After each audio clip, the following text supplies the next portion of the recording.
नमस्कार साथियों, अभी हाल ही में चक्रवाती तूफान ताउती ने भारत में भारी तबाही मचाई है। आज हम इस वीडियो में जानेंगे कि चक्रवाती तूफान कैसे उत्पन्न होता है तथा इसका नाम कैसे रखा जाता है। शुरू करने से पहले आप नज़ारा देख लें कि ताउती तूफान ने भारत में किस तरह तांडव मचाया है। जैसे आप यहाँ देख सकते हैं, काफ़ी तेज आंधी चल रही है। यहाँ पर कुछ भी 5 से 10 मीटर के डिस्टेंस पर साफ से दिखाई नहीं पड़ रहा है। ये गुजरात की एक तस्वीर है जहाँ पेट्रोल पंप पूरी तरह तहस नहस हो गई है। बहुत सारे रोड पर वृक्ष हैं जो गिर गए हैं, पूरे यातायात प्रभावित है। ये देखिए, गेटवे ऑफ इंडिया का नज़ारा है, किसी ने ताज होटल से शूट किया है। पानी की बड़ी बड़ी लहरें ताज होटल के नज़दीक से काफ़ी गुजर रही है और मुंबई में बहुत सारे एरिया में फ्लडिंग कर दिया है। यही बार्ज है पापा 305, जिसमें बहुत सारे पैसेंजर फंस गए थे और जिसमें लगभग 26 डेथ हो गई और 50 अभी तक मिसिंग है। बाकी जो है नेवी द्वारा सर्च एंड रेस्क्यू करके बचा लिए गए हैं। कुछ आसपास के नियर बाई शिप थे, उसके द्वारा बचाया गया है। ये मुंबई हार्बर का दृश्य है। ये देखिए, एक सर्विस बोट है जो पानी में पूरी तरह तहस नहस हो गई है।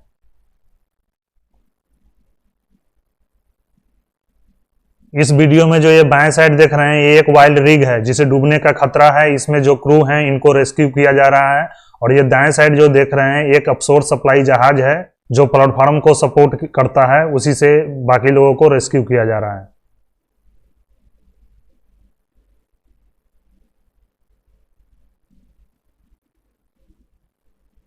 ये देखिए, एक एक करके एक एक पर्सन जो है रोप के सहारे वाइल्ड रिग से सप्लाई वेसल पे जा रहे हैं। ये एक वाइल्ड रिग है जो सी में ड्रिल करने का काम आता है, जिससे वाइल्ड बेल बनाया जाता है जो डूब रहा है। इसमें बहुत सारे लोग फंसे हुए हैं जिन्हें रेस्क्यू किया जा रहा है। वाइल्ड रिग का काम होता है ड्रिल करना सी में, जैसे हम लोग बोरिंग करते हैं ना, उसी तरह ये ड्रिल करती है और वाइल्ड बेल बनाती है। इस पे देखिए बहुत सारे लोग फंस गए हैं, जो एक ऑफशोर सप्लाई वेसल इसके लिए आया है और यहाँ पर लोगों को रेस्क्यू कर रहा है। ये गुजरात तट का नज़ारा है। देखिए बहुत सारे पेड़ जो हैं, ये कोकोनट का पेड़ है, ये बहुत सारे पेड़ जो है ये गिर गए हैं।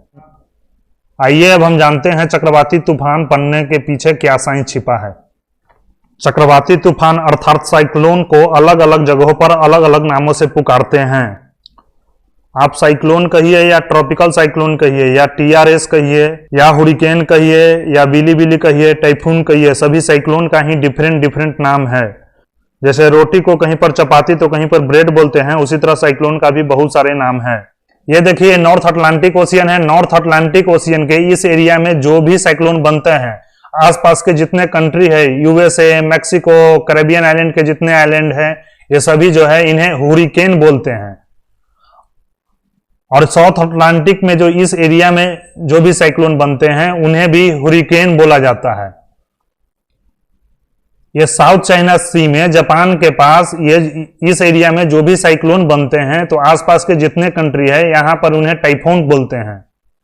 इंडियन ओशियन के इस पार्ट में अर्थात Arabian Sea, bay of Bengal और मॉरिशस और मडगास्कर के पास जितने भी चक्रवाती तूफान पैदा होते हैं, इन्हें साइक्लोन बोला जाते हैं। भारत में भी हम लोग साइक्लोन बोलते हैं। हमारा पड़ोसी देश पाकिस्तान, जो जिन्ना का औलाद है, वो भी साइक्लोन बोलता है। चूंकि इसका बाप भारत भी साइक्लोन बोलता है तो बेटा भी तो साइक्लोन ही बोलेगा ना। ऑस्ट्रेलिया के पास ये जो एरिया है, इस एरिया में यदि कोई चक्रवाती तूफान आता है तो उसे बिली बोला जाता है। कर्क रेखा तथा मकर रेखा, कर्क रेखा को इंग्लिश में ट्रॉपिक ऑफ कैंसर बोलते हैं और मकर रेखा को ट्रॉपिक ऑफ कैप्रिकॉर्न बोलते हैं। कर्क रेखा तथा मकर रेखा के बीच का जो क्षेत्र होता है उसे उष्णकटिबंधीय क्षेत्र कहा जाता है, जिसे इंग्लिश में ट्रॉपिकल जोन कहते हैं। यह क्षेत्र पृथ्वी के सबसे अधिक गर्म क्षेत्र होता है, क्योंकि इसमें सूर्य का प्रकाश सबसे अधिक पड़ता है। अतः इस क्षेत्र में जो भी ओशियन होगा उसका टेम्परेचर भी सबसे अधिक होगा।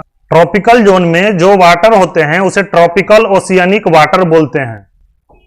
हम जानते हैं कि पानी के सरफेस से हमेशा वाष्पीकरण की प्रक्रिया द्वारा अर्थात इवेपोराइजेशन द्वारा पानी जो है भाप बनकर ऊपर की ओर उठती है। सी वाटर का टेम्परेचर जितना अधिक होगा, पानी उतना ही अधिक भाप बनकर ऊपर की ओर उठेगी। जैसे ही इस एरिया का टेम्परेचर 27 डिग्री सी से अधिक हो जाता है, यह वाष्पीकरण की प्रक्रिया तेज हो जाती है और गर्म हवाओं के साथ यह भाप ऊपर की ओर उठने लगती है। जब गर्म हवाएं अपने साथ भाप लिए ऊपर उठती है तो यहाँ इस एरिया में जो है वो निम्न दाब अर्थात लो प्रेशर जो है बना देती है। और इस एरिया में खाली हुए जगह जो गर्म हवाएं ऊपर उठी जिसके कारण जो है जो खाली जगह हुई उसको भरने के लिए आसपास की ठंडी हवाएं ये लो प्रेशर एरिया की ओर खाली जगह भरने के लिए आ जाती है। यहाँ आसपास कहने का मीनिंग 1 किलोमीटर 2 किलोमीटर नहीं है, यहाँ आसपास कहने का मीनिंग ये 1000 किलोमीटर भी हो सकता है। उतनी दूर से ठंडी हवाएं जो हैं इस एरिया में भरने के लिए फिल करने के लिए चल पड़ती है। जो गर्म हवाएं ऊपर जाती है यह ऊपर जाकर फैल जाती है, क्योंकि ऊपर जो है वैक्यूम होता है जिसके कारण गर्म हवाएं ऊपर जाके फैल जाती है। और जैसे जैसे यह ऊपर जाती है यह ठंडी हो जाती है, ठंडी हवाएं भारी होती है जिसके कारण यह नीचे आ जाती है। यही हवाएं ठंडी होकर ये जो लो प्रेशर एरिया की ओर है ये चल देती है, अर्थात यह एक साइकिल सेट हो जाता है और यह सिलसिला जो है कंटिन्यू चल पड़ता है। सी वाटर का टेम्परेचर जितना अधिक होगा उतना ही अधिक वाष्पीकरण होगा और उतना ही तेजी से इस खाली हुई जगह को भरने के लिए ठंडी हवाएं इसकी ओर चलेगी। अर्थात टेम्परेचर जितना अधिक होगा वाष्पीकरण उतना ही अधिक होगा, वाष्पीकरण उतना ही अधिक होगा तो उतना ही तेजी से ठंडी हवाएं इसकी ओर आएगी, अर्थात उतना ही तेज हवाएं बहेगी। अर्थात हम यहां कह सकते हैं कि टेम्परेचर जितना अधिक होगा लो प्रेशर एरिया उतना ही ज्यादा होगा, और जितना ज्यादा लो प्रेशर एरिया होगा उतना ही तेज जो है विंड ब्लो करेगी इधर, अर्थात उतना ही तेज हवाएं जो है इस ओर बहेगी। और अब आप जान गए हैं कि जैसे जैसे हवाएं ऊपर जाएगी तो ये ठंडी होती जाएगी। जब हवाएं ठंडी होगी तो इसमें जो भाप के कण है वो भी ठंडी होती जाएगी। एक समय ऐसा आएगा कि जो भाप के कण है वो ठंडी होकर पानी की छोटी छोटी बूंदों में बदल जाएगी। बहुत सारे पानी के छोटे छोटे बूंद जब एक साथ मिल जाती है तो वह क्लाउड बनाती है, और यही क्लाउड जो है झमाझम बहुत तेज बारिश करवाती है। अर्थात जहां भी लो प्रेशर एरिया बनता है वहां बहुत तेज बारिश होती है और बहुत तेज हवाएं चलती है। साइक्लोन को टेक्निकली जो है लो प्रेशर बोला जाता है, अर्थात साइक्लोन कहिए या लो प्रेशर कहिए दोनों एक ही चीज है। और वहां पर बहुत ज्यादा थंडर स्टॉर्म होगी। थंडर स्टॉर्म का मतलब बिजली बहुत ज्यादा कड़केगी। यदि एग्जाम्पल के तौर पर लिया जाए तो अभी अभी जो ताउती तूफान आया उसमें आप देखे होंगे कि बहुत ज्यादा तेज हवाएं चल रही थी और जहां भी गई वो बहुत ज्यादा बारिश करवाई है। हम यह भी जानते हैं कि अर्थ अपने एक्सिस पर घूमती है। यह पूरे एक दिन में 24 आवर में एक चक्कर लगाती है। इसके घूमने का डायरेक्शन एंटी क्लॉकवाइज है, जो अभी आप इमेज में देख रहे होंगे।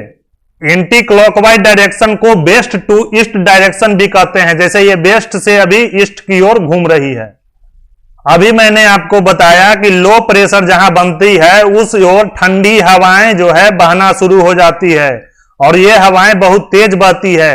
लेकिन पृथ्वी की घूर्णन गति के कारण अर्थात अपने एक्सिस पे रोटेशन करती है, उसके कारण हवाएं पर कोरियोलिस फोर्स लगती है, जिसके कारण हवाएं जो है नॉर्दर्न हेमिस्फीयर में एंटी क्लॉकवाइज घूमने लगती है। ये जो नॉर्दर्न हेमिस्फीयर है इसमें हवाएं एंटी क्लॉकवाइज क्लॉक घूमने के विपरीत दिशा में हवाएं घूमने लगती है, और साउदर्न हेमिस्फीयर में क्लॉकवाइज डायरेक्शन में घूमने लगती है। अर्थात जब साइक्लोन बनता है अर्थात लो प्रेशर एरिया जहां बनती है वहां हवाएं जब पहुंचती है तो वो एक सर्कुलर डायरेक्शन में घूमना स्टार्ट कर देती है, और यही गोल गोल चक्र घूमने के कारण इसे चक्रवाती तूफान कहते हैं। और यह चक्रवाती तूफान सिर्फ ट्रॉपिकल एरिया में पाया जाता है, अर्थात उष्ण कटिबंधीय क्षेत्रों में पाया जाता है, जो कर्क रेखा तथा मकर रेखा के बीच में होता है। ये हमेशा जो है इसी एरिया में उत्पन्न होती है, अतः इसे उष्ण कटिबंधीय चक्रवाती तूफान इंग्लिश में जिसे ट्रॉपिकल साइक्लोन कहते हैं, अर्थात ट्रॉपिकल रिवॉल्विंग स्टॉर्म भी इसे कहते हैं। ये जो आप इमेज देख रहे हैं ये एक साइक्लोन का फोटो है जो सैटेलाइट से लिया गया है, और यह साइक्लोन रूपी राक्षस जो है ये बहुत छोटा साइज में नहीं होता है, इसका साइज बहुत बड़ा होता है। यह 200 किलोमीटर से लेके 1000 किलोमीटर तक के एरिया में यह फैला हो सकता है। अर्थात इसका डायमीटर 200 से 1000 किलोमीटर तक हो सकता है। यदि प्रैक्टिकली सोचें तो पटना से दिल्ली तक के एरिया के ऊपर हवाएं जो है इस तरह का सर्किल काट रही है और इसमें बहुत तेज हवाएं चल रही है। यह हवाएं 60 से लेके 250 किलोमीटर प्रति आवर की रफ्तार से चल सकती है। और दूसरा सबसे बड़ी बात यह है कि यह राक्षस जो है एक जगह स्थिर नहीं रहता, यह इसके बाद घूमना फिरना स्टार्ट कर देता है और जिधर जाता है वह तबाही मचाता है। यह नॉर्मली अप्रॉक्स 10 किलोमीटर प्रति आवर से लेके 20 किलोमीटर प्रति आवर तक घूम सकता है। अर्थात कहने का मतलब यह है कि ये जो सर्किल है इसमें हवाएं 60 से 200 से 250 किलोमीटर प्रति आवर के स्पीड से चल सकती है। और ये जो सर्किल जो देख रहे हैं, ये सर्किल जो है खुद भी ये ट्रेवल करेगी। ये सर्किल अपने आप यहां से ट्रेवल करना स्टार्ट करेगी और इसकी स्पीड जो है वह 10 से 20 किलोमीटर पर आवर तक हो सकती है। नॉर्मली यह देखा गया है कि साइक्लोन उत्तरी गोलार्ध अर्थात नॉर्दर्न हेमिस्फेयर में वेस्टर्ली या नॉर्थ वेस्टर्ली ट्रेवल करती है, उसके बाद यह ऊपर की ओर जाती है और फिर से यह नॉर्थ ईस्ट के तरफ चल देती है। अर्थात साइक्लोन जो है उत्तरी गोलार्ध में नॉर्दर्न हेमिस्फेयर में पहले यह पश्चिम की ओर जाती है या उत्तर पश्चिम की ओर जाएगी, उसके बाद यह उत्तर की ओर जाएगी, उसके बाद यह उत्तर पूरब की ओर चल देती है। यह कोई हार्ड एंड फास्ट रूल नहीं है, नॉर्मली ऐसा देखा गया है। ट्रैक इससे अलग भी हो सकता है जिसके कारण साइक्लोन का पूर्वानुमान लगाना बहुत मुश्किल है। Meteorological scientist weather radar satellite के मदद से और बहुत सारे डाटा कलेक्ट करते हैं, जो बहुत सारे शिप्स सेल करते रहती है उस एरिया में, उसके डाटा को कलेक्ट करके एक अपना डाटा बनाते हैं जिसके हिसाब से वह फोरकास्टिंग करते हैं। सिमिलर वे में यदि साउदर्न हेमिस्फेयर अर्थात दक्षिणी गोलार्ध में कोई साइक्लोन बनता है तो वह पश्चिम की ओर या साउथ वेस्ट की ओर, उसके बाद यह थोड़ा सा नीचे आती है, फिर यह साउथ ईस्ट की ओर घूम जाती है। यह भी कोई हार्ड एंड फास्ट रूल नहीं है, नॉर्मली ऐसा देखा गया है। इसका ट्रेवल जो है अलग हो सकता है। अर्थात यदि दक्षिणी गोलार्ध में यदि कोई साइक्लोन बनेगा तो यह पहले पश्चिम की ओर या दक्षिण पश्चिम की ओर ट्रेवल करेगी, फिर वह नीचे की ओर अर्थात दक्षिण की ओर ट्रेवल करेगी और फिर यह दक्षिण और पूरब की ओर ट्रेवल करेगी। आइए अब हम देखते हैं जो ताउती तूफान आया है वो किस तरह ट्रेवल किया है। ये जो रेड से लाइन देख रहे हैं मार्क किया हुआ, ये लाइन जो है अभी जो ताउती तूफान आया है उसका यह ट्रैक है जो मेट्रोलॉजिकल डिपार्टमेंट ने फोरकास्टिंग किया था।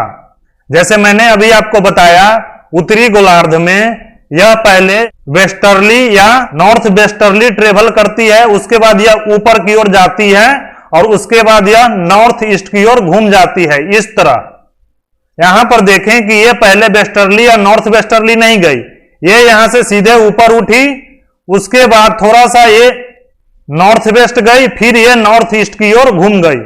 अर्थात जो नॉर्मली ट्रेवल करती है उसी तरह यहां भी ट्रेवल किया है और अंततः यहां पर गुजरात कोस्ट के पास जमीन से टकरा गई। जब कोई साइक्लोन जमीन से टकराती है तो उसे लैंडफॉल बोला जाता है और साइक्लोन जिस जिस एरिया से गुजरती है वहां भारी तबाही मचाती है और जहां पर यह हिट करती है वहां सबसे ज्यादा असर रहता है। जैसे अभी ताउती तूफान में देखे होंगे कि सबसे ज्यादा असर जो है गुजरात पर पड़ा, क्योंकि साइक्लोन जो है गुजरात के तट से टकराई थी।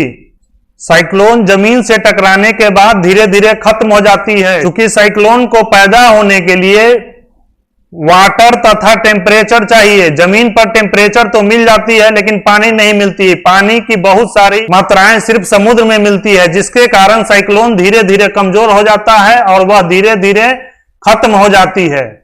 साइक्लोन जब समुद्र के तट से टकराती है तो दूसरा सबसे ज्यादा खतरा जो है समुद्र के किनारे बसे शहर में बाढ़ आ जाती है। फ्लडिंग बहुत बड़ी समस्या होती है, क्योंकि जब साइक्लोन आती है तो बहुत ऊंची ऊंची लहरें उठती है। ये लहरें 20 से लेके 70-80 फीट तक ऊंची हो सकती है और समुद्र किनारे बसे शहर विदिन 2 to 5 मिनट 2 से 5 मिनट के अंदर भयंकर बाढ़ के चपेट में आ जाती है, किसी को भागने का मौका नहीं मिलता, जिसके कारण बहुत बड़े जान और माल की नुकसान होती है।